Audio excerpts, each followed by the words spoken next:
बहुलक पढ़ रहे थे अपन चैप्टर नंबर 15। बहुलक चैप्टर नंबर 15 अपन पढ़ रहे थे। मैंने उसके बारे में बेसिक परिभाषा और वर्गीकरण का प्रथम आधार बता दिया था प्राप्ति के स्रोत के आधार पर। उसके आधार पर अपन ने 3 पढ़ लिए थे। नंबर 2 है जो वर्गीकरण का आधार, वो है संगठन के आधार पर।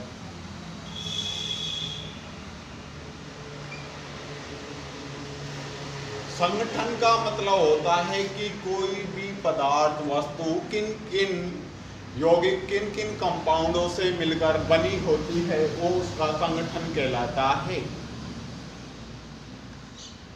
जैसे मान लो फॉर एग्जांपल एक अपन ने दीवार बनाई। दीवार मुख्यतः 4 चीजों से मिलकर बनी होती है: ईंट, पत्थर, बजरी, सीमेंट और पानी से।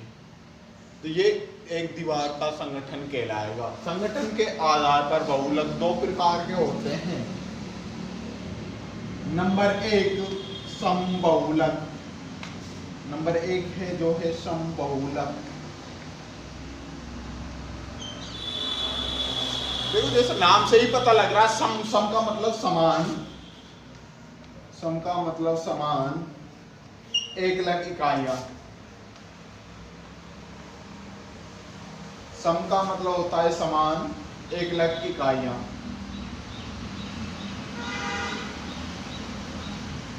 ऐसा बहुलक जो समान प्रकार की 1 लाख इकाइयों से मिलकर बने होते हैं समबहुलक कहलाते हैं। ऐसा बहुलक जो समान प्रकार की 1 लाख इकाइयों से मिलकर बने होते हैं समबहुलक कहलाते हैं। इनमें केवल एक ही प्रकार की 1 लाख इकाइयां काम में ली जाती हैं और ये समबहुलक कहलाते हैं। जैसे उदाहरण के तौर पर उदाहरण देखते हैं इनका। सबसे सरल और सबसे ज्यादा इंपॉर्टेंट इसका उदाहरण है पॉलीथीन। पॉलीथीन का निर्माण कैसे होता है?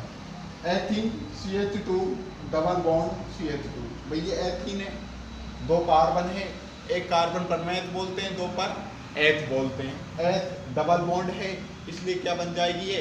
एथीन। क्या बन जाएगी? एथीन। अब बहुलक का निर्माण होता है काफी सारी 1 लाख इकाइयां या काफी सारे अणुओं से मिलकर। तो काफी सारे अपन ने ले लिए n की संख्या 1000, 2000, 4000 कितनी भी हो सकती है। क्या ले लिया अपन ने? n ले लिया। n की संख्या 1000 भी अणु हो सकते हैं, 2000 भी हो सकते हैं, 4000 भी हो सकते हैं। ये 1 लाख इकाई हो गई। इसका बहुलीकरण हुआ। बहुलक बनने की प्रक्रिया क्या कहलाती है? बहुलीकरण कहलाती है। बहुलीकरण की जो प्रक्रिया होती है उन यौगिकों में पाई जाती है, ध्यान रहे, जिनमें डबल बॉन्ड या ट्रिपल बॉन्ड पाया जाता है। अब क्या होगा? ये बंध टूटेगा, वैलेंसी फ्री होगी, इस कार्बन की भी, इस कार्बन की भी। दोनों कार्बनों की संयोजकताएं वैलेंसी फ्री होने के कारण ये एक दूसरे से इकाई आपस में जुड़ेंगी और निर्माण हो जाएगा इस तरीके से। देखो CH2 single bond, double bond टूट गया, CH2 और ये और n यहां देखो, यहां n ये दर्शा रहा है कि ये CH2 अलग अलग हैं। जैसे देखो CH2 double bond CH2 double bond CH2, ये अलग अलग हैं। यहां ये दर्शा रहा है n अलग अलग है और यहां n नीचे लग गया। इसका मतलब है ये CH2 आपस में इस तरीके से जुड़ते चले गए। जो ये नीचे n दर्शा रहा है, ये दर्शा रहा है कि ये आपस में CH2 एथीन अणु आपस में जुड़ गए। अब बहुत सारे जुड़ गए, बहुत के लिए उपयोग होता है पोली या मैनी को। तो अगर अपन इसके एथीन के साथ पोली लगा देंगे तो क्या बन जाएगा? पॉलीथीन। पोली प्लस एथीन, पॉलीथीन का निर्माण हो गया।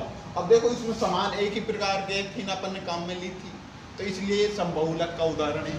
दूसरा अपन बात करते हैं टेफ्लॉन की। टेफ्लॉन में क्या होता है? CF2 डबल बॉन्ड CF2, जो इसकी 1 लाख इकाइयां हैं, यानी जो प्रारंभिक करने वाले यौगिक है, जो एक अणु है, वो क्या होता है? इसको 2 और 2 4, चार को बोलते हैं अपन टेट्रा, टेट्रा फ्लोरो, भाई फ्लोरीन को क्या बोलेंगे, फ्लोरो, डबल बॉन्ड है, दो कार्बन है, क्या बोलेंगे, एथीन। टेट्रा फ्लोरो एथीन, बहुलीकरण हुआ इसका, इसमें भी क्या होगा, ये डबल बॉन्ड टूटेगा और CF2 का निर्माण हो जाएगा। एक वैलेंसी यहाँ फ्री हो जाएगी, एक यहाँ हो जाएगी एन। ये वैलेंसी ये दर्शा रही है कि ये आगे भी कोई जुड़ सकता है और यौगिक अगर क्योंकि बहुलक में जुड़ते जाते हैं, जितना यौगिक जुड़ेंगे उतना ही बड़ा बहुलक बनेगा। और पीछे भी ये दर्शाता है कि ये बहुलक जुड़ रहा है, इसमें और भी अणु जुड़ सकते हैं, ये संयोजकता फ्री हो जाती है। इसको बोल देते हैं, इसका सामान्य से नाम है टेफ्लॉन, टेफ्लॉन।